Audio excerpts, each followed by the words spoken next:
Yo, what's good, y'all? This is your man, 100 grand, Ross with the Rock Never Stops. In this video, I'm gonna be real with y'all, it's for New York Knicks fans. If you like this video, smash that like button for me, hit subscribe and the bell for notifications. Last night, last night, the New York Knicks played the Miami Heat. And to be real with y'all, we need to be excited and happy, but all the more vigilant to maintain the course. We gotta be all on the same page. Tom Thibodeau is playing these young guys not because he wants to. Still, despite all the evidence, he's playing them because of pressure from the front office and from all the fans out there pressing them and telling them what the hell is wrong with y'all. You see, a lot of times we think that the game is just about who's good and who's not. You know, who's got the most talent, the most ability, and this idea that we're all trying to win. The reality is not everybody's trying to win. And we know that because of James Dolan and how he's conducted business for the majority of his ownership, right? But you also realize, and if you don't, I'm about to break it down to you, is that there is something called the good old boys club. If you're watching Showtime, the whole Lakers tribute thing to Showtime basketball on HBO, you begin to see Dr. Jerry Buss talking with Jerry West, talking with a bunch of old white guys in rooms about what they want in terms of the product on the court. And we think that these guys are out there talking strategy, talking about how badly they want to bring home a championship. Most of these guys are just playing together on golf courses and hanging out with their friends. And in this good old boys club, Tom Thibodeau is one of the good old boys. He's an old white guy from a time of most of these owners and most of these front office people who remember the way things used to be, how the game was at its best from their perspective. And they resonate with Tom Thibodeau. That's why they hired him. Despite seeing his failings in Chicago that he took into Minnesota and failed in the same way, and his lack of growth and his bad track record for developing young talent, they still keep hiring him for a young team, right?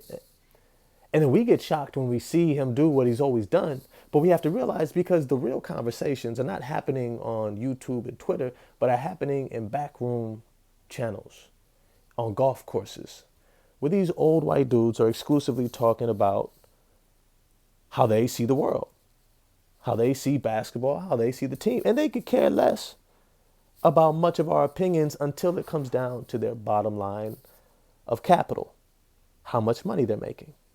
And when they see the common dialogue from most YouTubers and people on Twitter and different spaces like that talking about how this team is trash and Tom Thibodeau needs to be fired because he's not doing these obvious things, and then they stop showing up to games or buying merchandise, all of a sudden it becomes an issue that they need to go talk with old Tom about.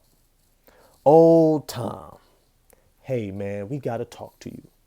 Because the people looking at our bottom line and what we care the most about are telling us you're hurting our business. We don't want to get rid of you. You're one of us. We just want you to do it how we would do it. And what you have to understand is, if we don't keep his feet to the fire, if we don't keep that front office's feet to the fire, these guys are still not going to get played. I'm looking last night. Taj Gibson played 21 and a half minutes with a plus minus of 3. Jericho Sims played 27 minutes with a plus minus of 19. Why didn't he get 35 minutes? Why didn't he get 35 minutes? Mitchell Robinson only played 19 minutes. Then you go over here, you look at Quentin Grimes. Played only 15 minutes, plus minus of 5.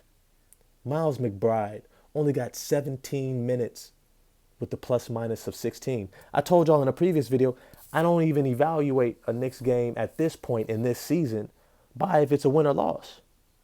I evaluate it first on who got the minutes because I understand where this team is at. You see, I haven't just started watching basketball right now. I'm not, put up in a frenzy because they had a first round exit. I understood how that took place, right? They played harder instead of smarter when most teams were kind of tanking it because they knew how good the draft was. And so they were able to exploit that and nobody took them seriously. And so they were just like, yeah, go ahead, get whatever seed you want. We all know what's going to happen in the playoffs. You see, if we lose focus that this is supposed to be a championship pursuing team and we get happy with them just having a good game, you know what ends up happening?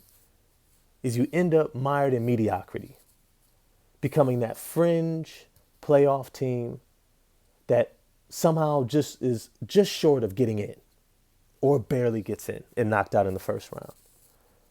Hey, I'm here in Oakland, California.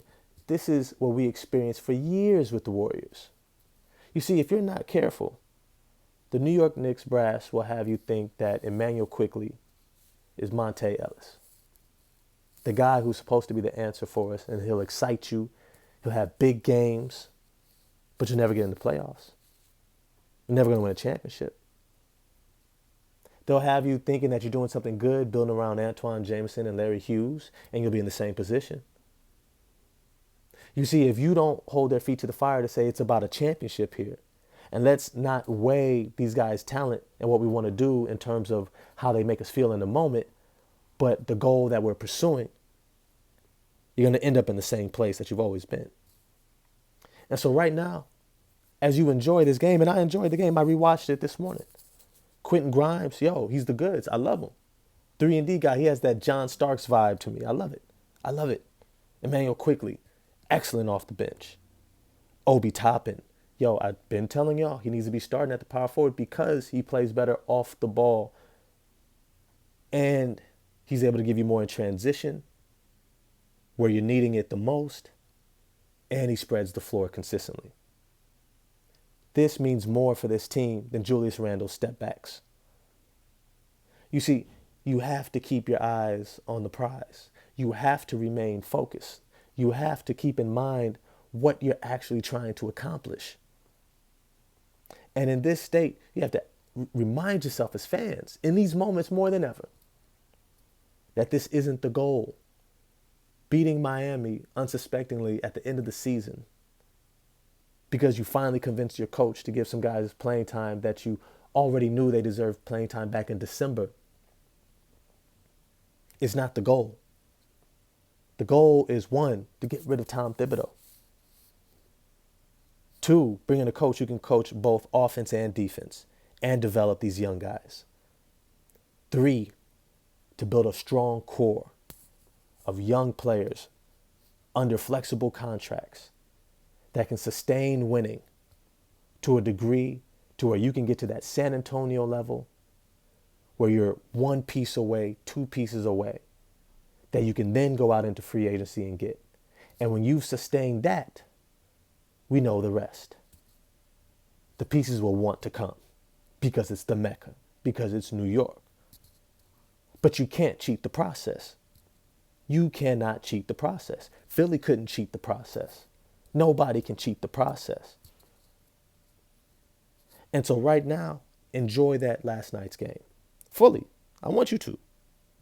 But don't forget the goal. It's championship or bust.